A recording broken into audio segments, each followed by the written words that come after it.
লোকটি অনেক কথা বলতেছে। এই সুজিকে টিপটা ভালো করে ফুটো করে দেয় আমার আংটি দিয়ে। এই তো ফুটো করে দিয়েছি। ভাই আমি কিন্তু দেখতেছি আমার সামনে কিন্তু চেক করবো, হলো কিন্তু 2 নম্বরই করবে না। ও ভাই আমি তো আপনার সামনে চেক করতেছি, আমি কি কোনো আগে চেক করতেছি? ভাই আমি তোমাদেরকে ভালো করে চিনি, পুরো ফুটা থাকে না টিউবে, তারপরেও টিউবে ফুটে বের করে ফেলো। এই ব্যাগটা নতুন কিনেছি, শুধু হাওয়া কম। আরে ভাই এত কথা বলতেছেন, আপনার টিউবে ফুটো থাকলে ফুটো করে দিব, হাওয়া না থাকলে হাওয়া পরে দিব। এই দেখেন এদিকে আসেন, ভালো করে চেক করে দেখেন। এই দেখেন আপনার টায়ার ফুটো, আপনার নিজের চোখে দেখেন আপনার টিপ পাঞ্চার। আরে এটা কি করে হতে পারে? এটা তো নতুন টিপ। ভাই ঠিক করলে করা, না হলে যাও। আরে হ্যাঁ পাঞ্চার ঠিক করে, ঠিক করে না ঠিক করে আমি বাড়িতে যাবো কি করে? আমি বাড়ি থেকে টাকা আনতে ভুলে গেছি, আমি দোকান থেকে টাকা নিয়ে আসতেছি। ভাই আমার মোবাইল থেকে 2000 টাকা বের করে দাও তো। আরে কি একটা মুসিবতে পড়ে গেলাম, নতুন বাইক তারপরও টায়ার ফুটো হয়ে গেল। ভাই আপনি কি রাস্তার পাশে ওই মেকানিকের দোকানে গেছেন নাকি? জি ভাই জি, আমি ওইটা থেকেই পাঞ্চার লাগাচ্ছি, আপনি কে জিজ্ঞেস করছেন? আমার সাথেও সেম ঘটনা হয়েছে, আমি শুধু হাওয়া ভরতে গিয়েছি, তারপর দেখি 4টা ফুটো বের হয়ে গেছে। ভাই বুঝতে পারছি ও 2 নম্বরই করতেছে, কিন্তু আমার কাছে তো কোনো প্রমাণ নেই, কি করে ধরবো? এই যে ভাইজান আপনার 2000 টাকা মোবাইল। ভাই আমার কাছে একটি প্ল্যান আছে, আজকে ওর 2 নম্বরে ধরে ফেলতেই পারবো। কি রকম প্ল্যান? এদিকে আসেন, কানে বলি। সেই একটা প্ল্যান বলেছেন, তার আগে আপনার মোটরসাইকেলের চাকার হাওয়াটা কমিয়ে নিন। লোকটা কি ভাবছিল শুধু হাওয়া পরাবে, আবার পারলে তো সেটা হচ্ছে না। ভাই আমার চাকার টিউব ঠিক হয়েছে। জি ভাই ফার্স্ট ক্লাস করে দিছি, 300 টাকা বের করুন। ওকে নাও। ভাই কালকে আপনার দোকান থেকে পাঞ্চার ঠিক করে গেছে, এখন আবার হাওয়া কমে গেছে, দেখেন না একটু কি হয়েছে। এই লোকটার সাথে কি কাজ করতে হবে? এই তো আমার আংটি দিয়ে টায়ার ফুটো করে দিছি। ভাই আপনার টায়ার আবার ফুটো হয়ে গেছে, টিউব চেঞ্জ করতে হবে।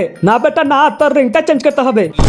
ভাই আমি ওইখান থেকে লুকে লুকে দেখছি, ওর হাতে থাকা আংটি দিয়ে টিউব গুলো বলে করে ফুটো করে দেয়। ওইটা দে, খুলে দে, আমরা আগে থেকে প্ল্যান করে এসেছি। ভাই ওইটা আমার বিয়ের রিং ভাই।